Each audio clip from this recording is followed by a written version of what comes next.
समय पहले की बात है। एक साहूकार और एक साहूकारनी थे। वह धर्म पुण्य को नहीं मानते थे। इसके कारण उनके कोई बच्चा नहीं था। एक दिन साहूकारनी पड़ोसी के घर गई। उस दिन सकट चौथ था। वहां पड़ोसन सकट चौथ की पूजा करके कहानी सुना रही थी। साहूकारनी ने पड़ोसन से पूछा, तुम क्या कर रही हो? तब पड़ोसन बोली कि आज चौथ का व्रत है, इसलिए कहानी सुना रही हूँ।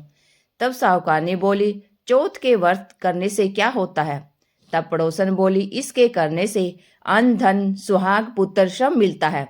तब साहूकारनी ने कहा, यदि मैं गर्भ धारण कर लूं तो मैं 1.25 शेर तिलकुट करूंगी और चौथ का व्रत भी करूंगी। श्री गणेश भगवान की कृपा से साहूकारनी के गर्भ रह गया तो वह बोली कि मेरे लड़का हो जाए तो मैं 2.5 शेर तिलकुट करूंगी। कुछ दिन बाद उसके लड़का हो गया तो वह बोली कि हे चौथ भगवान, मेरे बेटे का विवाह हो जाए तो 5.25 शेर का तिलकुट करूंगी। कुछ वर्षों के बाद उसके बेटे का विवाह तय हो गया और उसका बेटा विवाह करने चला गया, लेकिन उस साहूकारनी ने तिलकुट नहीं किया। इस कारण चौथ देव क्रोधित हो गए और उन्होंने फेरों से उसके बेटे को उठाकर पीपल के पेड़ पर बिठा दिया। सभी वर को खोजने लगे पर वो नहीं मिला। हताश होकर सारे लोग अपने अपने घर को लौट गए।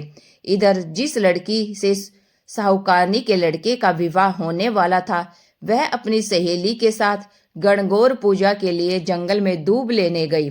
तभी रास्ते में पीपल के पेड़ से आवाज आई, ओ मेरी अर्धब्याही।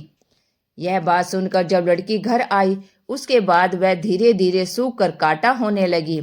एक दिन लड़की की माँ ने कहा, मैं तुम्हें अच्छा खिलाती हूँ, अच्छा पहनाती हूँ, फिर भी तू सूखती जा रही है, ऐसा क्यों? तब लड़की अपनी माँ से बोली कि जब दूब लेने जंगल जाती है तो पीपल के पेड़ से एक आदमी बोलता है कि ओ मेरी अर्धब्याही। उसने मेहंदी लगा रखी है और सेहरा भी बांध रखा है।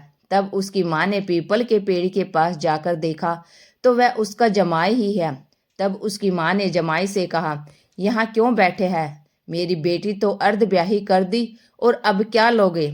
साहूकारनी का बेटा बोला, मेरी माँ ने चौथ का तिलकुट बोला था लेकिन नहीं किया, इसलिए चौथ माता ने नाराज होकर यहाँ बैठा दिया। यह सुनकर उस लड़की की माँ साहूकारनी के घर गई और उससे पूछा कि तुमने सकट चौथ का कुछ बोला है क्या? तब साहूकारनी बोली, तिलकुट बोला था।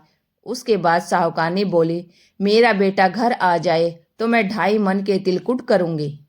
इससे श्री गणेश भगवान प्रसन्न हो गए और उसके बेटे को फेरों में लाकर बैठा दिया। बेटे का विवाह धूमधाम से